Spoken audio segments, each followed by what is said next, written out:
देश में सबसे बड़ा महापर्व चल रहा है और फिर से ठीक उसी तरह से देश की तमाम राजनीतिक पार्टियां जो है वह अपने अपने तरीके से मतदाताओं को लुभाने में लग गई है, उन्हें लुभावनी वादे देने में लग गई है।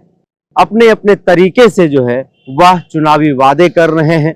देश की मतदाताओं को जो है देश को समृद्ध, सशक्त और विकसित भारत बनाने की बात कर रहे हैं। युवाओं को नौकरी रोजगार देने की बात कर रहे हैं। महिलाओं को सशक्त आत्मनिर्भर बनाने की बात कर रहे हैं। किसानों को बेहतर व्यवस्था मुहैया की बात कर रहे हैं और आखिरी पंक्ति में बैठा हुआ दलित, शोषित, वंचित परिवार को उससे बाहर लाने की भी जो है वह हुंकार और दम भर रहे हैं। लेकिन इस बीच में सवाल यह है कि जब देश में 18वीं लोकसभा का चुनाव हो रहा है, वैसे वक्त में यह जो राजनीतिक पार्टियां ठीक उसी तरीके से अपनी बातों को रख रहे हैं, ठीक वैसे ही चुनावी वादे कर रहे हैं जैसे अब तक इस आजाद भारत में करते आए हैं, 75 वर्ष के भारत में करते आए हैं। लेकिन सवाल यह है कि इन 75 वर्षों में उन राजनीतिक पार्टियों ने जो वादा किया था बुनियादी मुद्दों को लेकर के, युवाओं को रोजगार मुहैया, नौकरी मुहैया कराने को लेकर के, महिलाओं को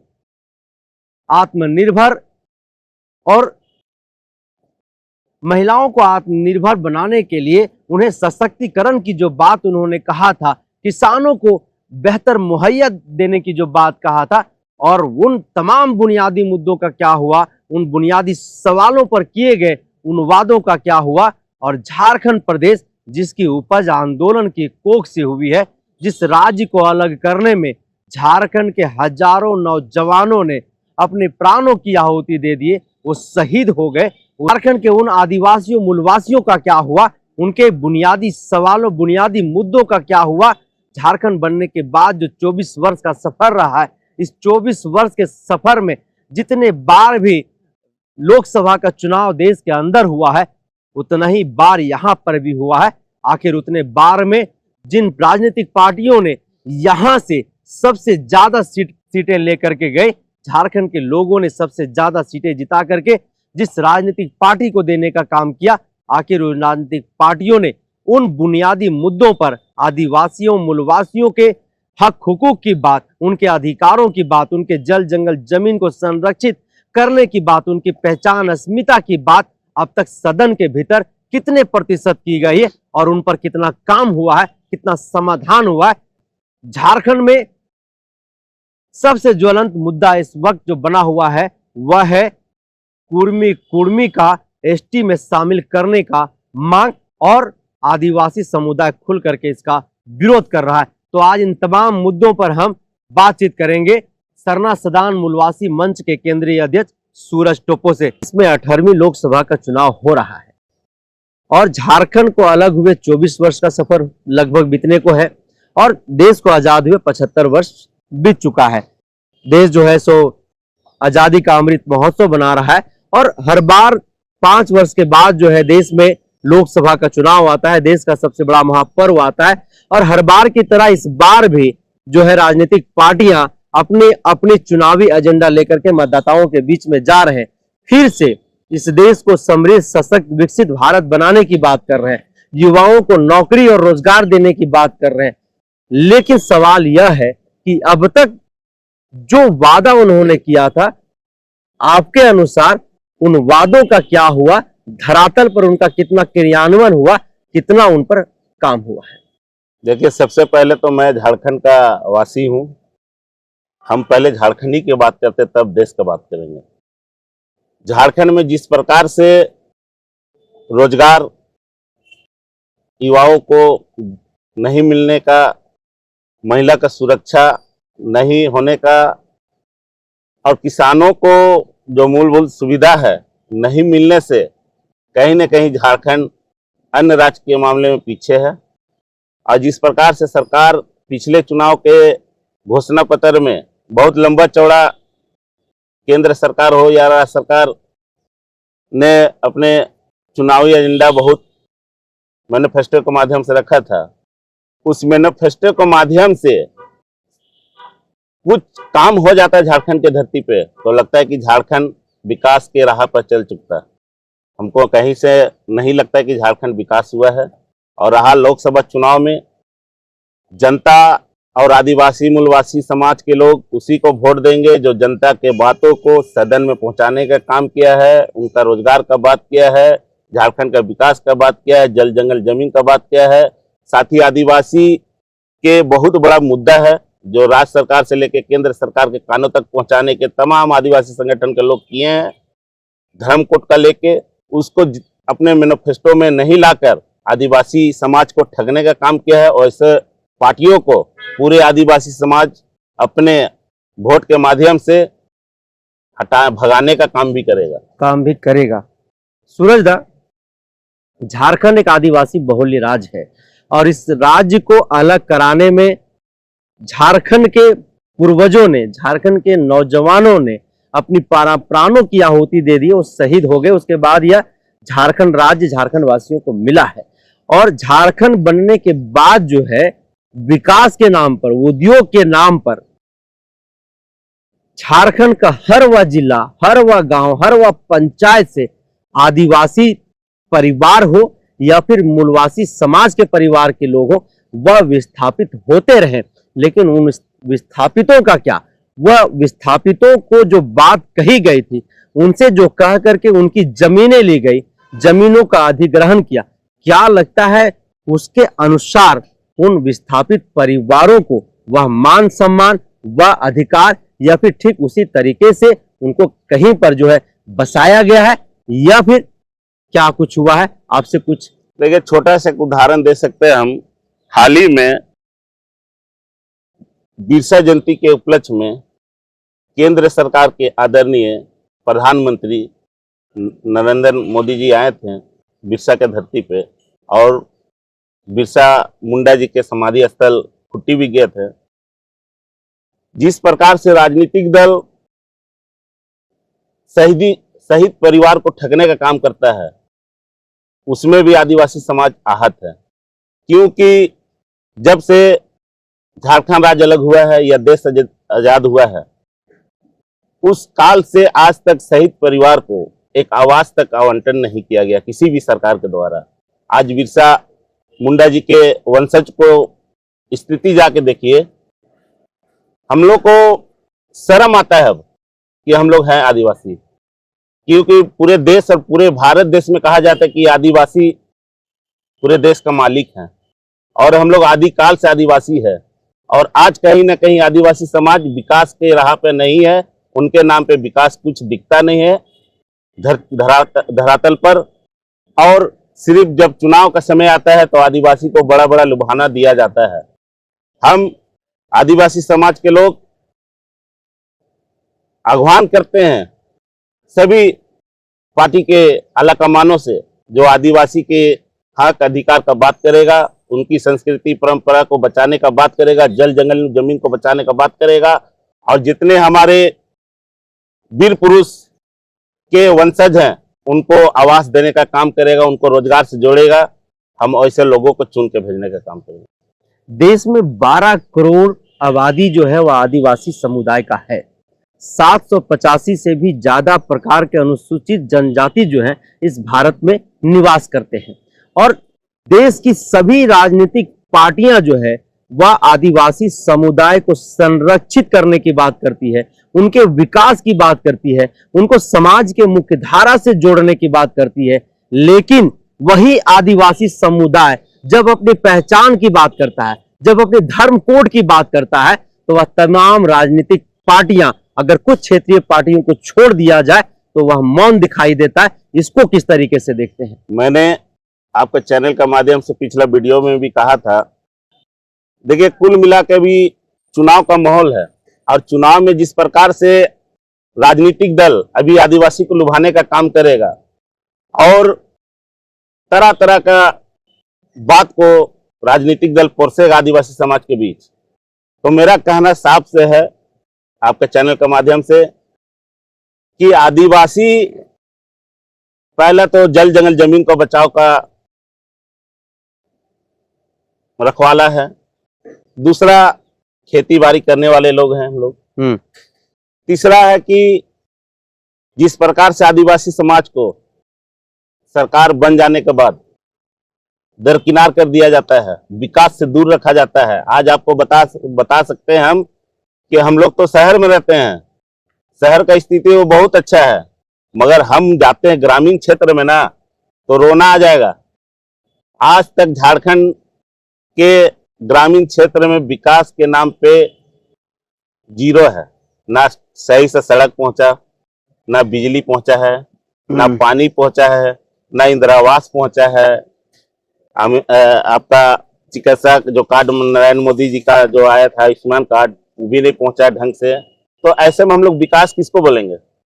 विकास तभी हम मान सकते हैं जब ग्रामीण लोग का विकास हो और उस शहर से जुड़े, तब जाके झारखंड विकास का राह में दिखेगा। अगर विकास नहीं हुआ, फिर मोदी जी जो हर मंच से दम भरते हैं और वह कहते हैं, हुंकार भरते हैं कि भारत विश्व गुरु बन रहा है, आखिर कैसे बन रहा है? जब आखिरी पंक्ति में जो परिवार है, जो शोषित, वंचित, लाचार, गरीब परिवार है, अगर उसका विकास नहीं हुआ है, आज भी गांव घर के लोग मूलभूत सुविधाओं के लिए जूझ रहे हैं, फिर कैसे जो है सो भारत विश्व गुरु बन रहा है? देखिए, मोदी जी देश के प्रधानमंत्री हैं और निश्चित रूप से देश का नाम को रोशन करने का काम किया है, जिस भी माध्यम से किए हैं, भाषण के माध्यम से हो, काम के माध्यम से हो या विकास के माध्यम से हो। आप जानते होंगे कि झारखंड में क्या विकास हुआ है या देश में क्या हुआ है, उसको नकारा नहीं जा सकता है। और हम निश्चित रूप से कह सकते हैं कि जनता अपनी स्थिति को देखते हुए, अपने राज्य का विकास को देखते हुए, देश का विकास को देखते हुए अपना अधिकार का प्रयोग करेगा। लगेगा कि मोदी जी नहीं काम किए हैं देश के लिए तो उनको भी नकारा जाएगा। लगेगा कि देश के लिए अच्छा काम किए हैं तो जनता अपने अधिकार का प्रयोग करेगा। लेकिन सवाल यह है कि देश के 12 करोड़ आबादी वाले आदिवासी समुदाय को उनकी पहचान आदिवासी धर्म कोड, सरना कोड मिलना चाहिए कि नहीं मिलना चाहिए? देखिए, आपको तो पहले मैंने कहा कि जो आदिवासी का जल जंगल जमीन, उसकी संस्कृति, परंपरा, धर्म कोड का बात करेगा, वो किसी भी पार्टी का हो, आदिवासी समाज उसी को वोट देंगे। और रहा सवाल, ये तो इस बार की बात कर रहे हैं सूरज दा आप, लेकिन अब तक क्या नहीं मिल जाना चाहिए था? भारत को आजादी 75 वर्ष बात में आ रहा हूं कि जिसे राज्य सरकार आदरणीय बड़े भाई हेमंत सोरेन के कैबिनेट से धर्म कोड को लेकर केंद्र सरकार को भेजा, तो मेरा कहना है कि राज्य सरकार भी अपना मैनिफेस्टो में धर्म कोड को उल्लेख करे और केंद्र सरकार भी मैनिफेस्टो में आदिवासी का समस्या को उल्लेख करे। और आदिवासी को जो ठगने का काम किया जा रहा है 24 साल में देश आजाद के बाद, अब आदिवासी समाज एकदम जागरूक हो चुका है। अपना हक अधिकार का लड़ाई कैसे लड़ा जाता है। हमारे झारखंड में इतना धार्मिक अगुवागण प्रवक्ता है ना, जो संविधान को पढ़ के पी गए हैं, ऐसे ऐसे व्यक्ति झारखंड में हैं। और आदिवासी समाज का उत्थान के लिए सभी धर्म के लोग, आदिवासी अगुवा मुखरता के साथ सड़क से लेकर सदन तक अपने बातों को पहुंचाने का काम करता है। देश की तमाम राजनीतिक पार्टियां जो है आदिवासियों के जल जंगल जमीन को सुरक्षित संरक्षित करने की बात करती है, उनके विकास की बात करती है। झारखंड के 24 वर्ष में झारखंड में सीएनटी एसपीटी जैसा कानून है, क्या उसके बावजूद भी झारखंड में जल जंगल जमीन और आदिवासियों के जमीन को बचाया जा सका है, बचा है, या फिर कैसे देखते हैं आप? देखिए, सीएनटी और एसपीटी एक जो कानून है उसका पूर्ण रूप से बहुत बड़ा स्कैम है, घोटाला है जमीन में। और हम कह सकते हैं कि जो आदिवासी का जल जंगल जमीन को छीना जा रहा है, वो ऐसे एसपीटी एक्ट हो या सीएनटी एक्ट हो, उसका उल्लंघन तो किया ही जा रहा है। ऐसे में सरकार जिनका भी हो या जो भी चुनावी मुद्दा में मैनिफेस्टो में लेकर आएंगे आदिवासी के चीजों को बचाने के लिए, वैसे लोगों को आदिवासी समाज वोटिंग करेंगे। हेमंत सोरेन तो हर बात कहते हैं कि सरना धर्म कोड और झारखंड का स्थानीय नियोजन नीति झारखंड मुक्ति मोर्चा के लिए, हेमंत सोरेन के लिए, हर झारखंडियों के लिए जीने मरने का सवाल है। देखिए, आपका कहना ठीक है, मगर सेंटी एक्ट, एसपीटी एक्ट का उल्लंघन तो हमारे ही लोग सबसे ज्यादा झारखंड में कर रहे हैं।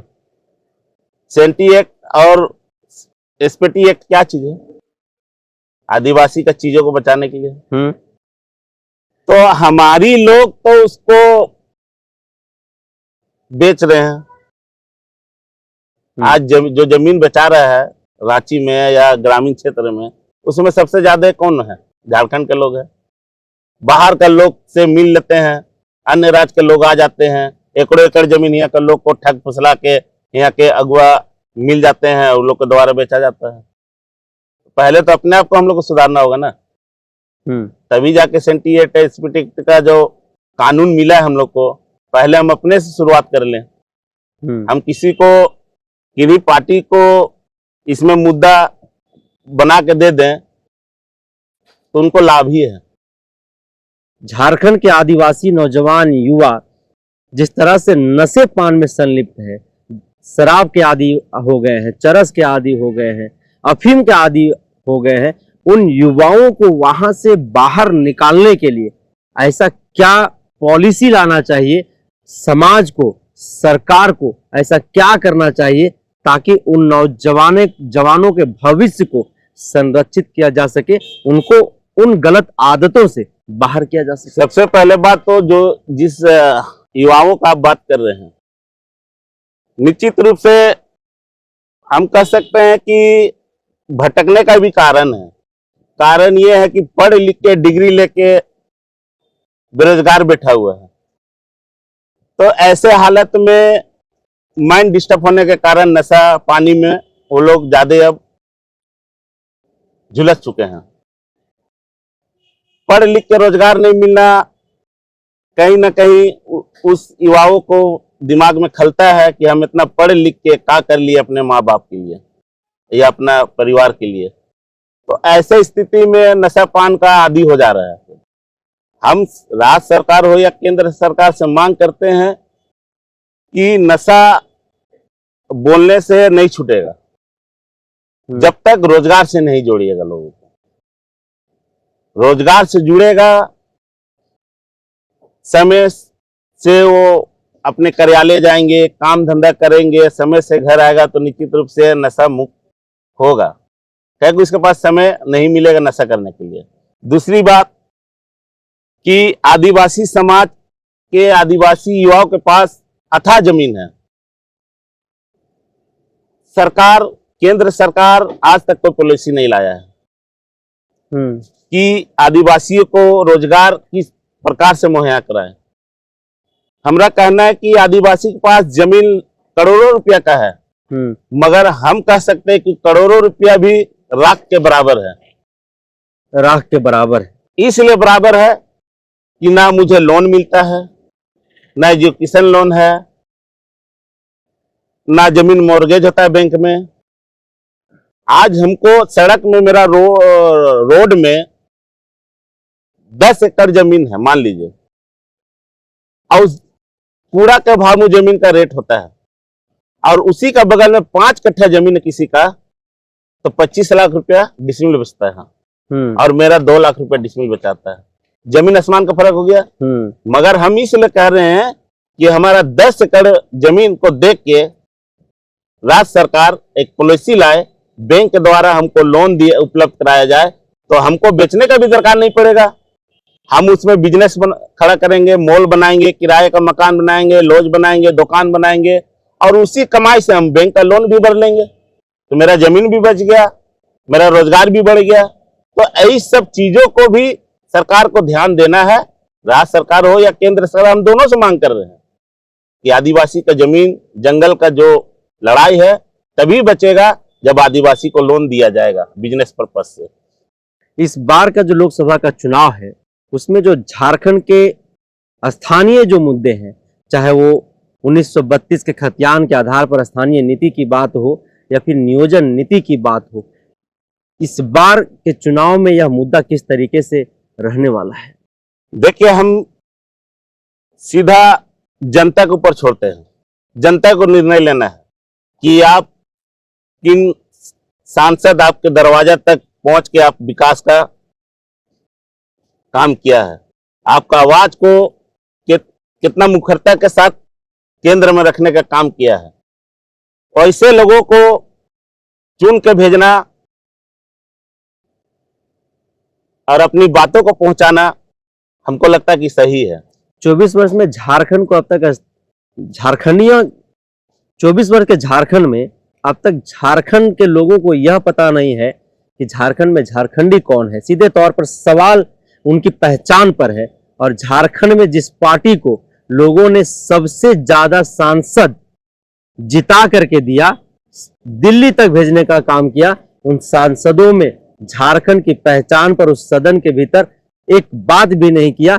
इस बार आप लोग कैसे देख रहे हैं? देखिए, सबसे पहले तो जितने भी राजनीतिक दल है, पहले तो झारखंड माटी पुत्र को ही टिकट देना चाहिए, तभी वो झारखंड का बातों को मुखरता के साथ, क्योंकि वो झारखंड में रह के झारखंड के बारे, झारखंड का दुख तकलीफ, यहाँ के युवाओं के बारे, यहाँ के रोजगार के बारे, यहाँ के महिला के बारे, यहाँ के ग्रामीण क्षेत्र किसान के बारे जानता होगा। और ऐसे लोग को टिकट दे के भेजना चाहिए। यहाँ बाहरी लोग को, तमाम पार्टी बाहरी लोग को आजकल टिकट दे के सदन में भेजने का काम करता है, तो कहाँ से झारखंड का हक अधिकार का बात करेगा? कहीं कोई जानता ही नहीं झारखंड में क्या जलन मुद्दा है। मुद्दा को जानने वाला व्यक्ति को आप टिकट दे के भेजिएगा, तभी वो राज्य और वो क्षेत्र विकास होगा। क्योंकि वो उस भोगी हो चुकेंगे वो सांसद, क्योंकि बचपन में गुजारा झारखंड में। इसलिए झारखंड का भाली भांति माटी से निकला हुआ व्यक्ति है, तो यहाँ का दर्द को जानेगा, तो दर्द को जानेगा तभी सदन वो बात को रखेगा।